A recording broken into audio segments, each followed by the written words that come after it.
Bugun tijorat banklari faqat kredit ajratish bilan cheklanib qolmayapti. Tadbirkorlarga yangi loyihalarni amalga oshirish, ishlab chiqarishni kengaytirish hamda istiqbolli bozorlarni o'zlashtirish jarayonlarida ham ko'maklashmoqda. Dasturimizni ushbu mavzudagi lavhalar bilan davom ettiramiz. Parrandachilik tarmog'ida sifatli naslli jo'jalar va inkubatsion tuxum ishlab chiqarishni kengaytirish bugungi kunning dolzarb vazifalaridan biridir. Biroq shunday loyihalarni amalga oshirish katta investitsiyalar, zamonaviy texnologiyalar va yuqori sanitariya talablariga javob beradigan ishlab chiqarish infratuzilmasini talab qiladi. Mazkur ehtiyojdan kelib chiqib, Toshkent viloyatida Turon bank aksiyadorlik tijorat banki bilan hamkorlikda Samix naslchilik mas'uliyati cheklangan jamiyati tomonidan zamonaviy parrandachilik majmuasi barpo etildi. Asosiy ish faoliyatimiz chet eldan biz bir kunlik jo'ja sotib olamiz. Uni boqib, tuxumini yig'ib, inkubatorga solib, jo'ja chiqarib, jo'ja sotamiz.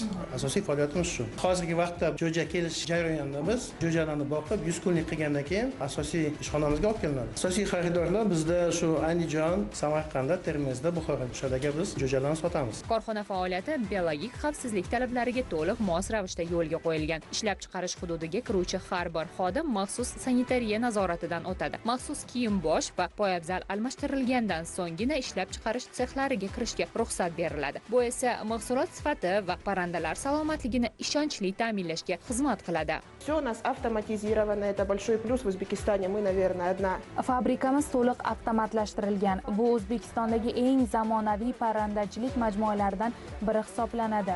Suv ta'minoti, oziqlantirish, tuxum yig'ish va qadoqlash jarayonlarining barchasi avtomatik tizim orqali amalga oshiriladi. Ayni paytda zamonaviy inkubator majmuasi qurilishi yakunlanmoqda.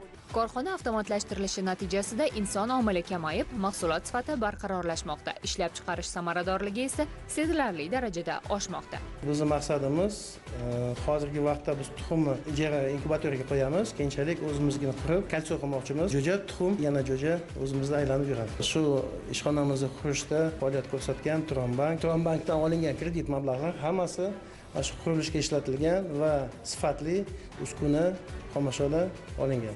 Turon bank va Samix naslchilik mas'uliyati cheklangan jamiyat o'rtasida yo'lga qo'yilgan yaqin hamkorlik loyihaning muvaffaqiyatli amalga oshirilishida muhim omil bo'ldi. Tadbirkorning ehtiyojlari muntazam o'rganilib, zarur moliyaviy resurslar o'z vaqtida taqdim etilmoqda. Samix naslchilik MTZ bizga naslli tovuq jo'jalarini ko'paytirish uchun loyihasini taqdim etgan edi.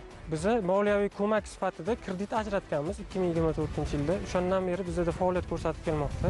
Kredit olgan evaziga shu Ohangaron tumanida naslli jo'jalarni ko'paytirish uchun qurilishlarni amalga oshirib, o'sha Gollandiyadan uskuna sotib olingan. Uni evaziga bugungi kunda mana jo'ja ishlab chiqarib turibdi. Naslli jo'jalarni Ohangaron tumanida 75 tadan oshiq aholini ish bilan band qilgan. Korxona bilan biz muloqotda bo'lib turamiz. Har qanday bank tomonlama yoki qanaqadir moliyaviy ko'mak sifatida yordam kerak bo'lsa ham har doim aloqada bo'lib turib, gaplashib, birgalikda hal qilamiz muammolarni. Korxona faoliyati yuqoridagilar bilan cheklanib qolmaydi. Ayni paytda yangi inkubatsiya majmuasi qurilishi davom etmoqda. Loyiha to'liq yakunlangach, inkubatsion tuxumdan tortib bir kunlik jo'jagacha bo'lgan butun ishlab chiqarish sikli bir hududning o'zida amalga oshiriladi. Bu esa ishlab chiqarish tannarxini kamaytirib, mahsulot hajmini oshirish va ichki bozorni mahalliy mahsulot bilan yanada kengroq ta'minlash imkonini beradi.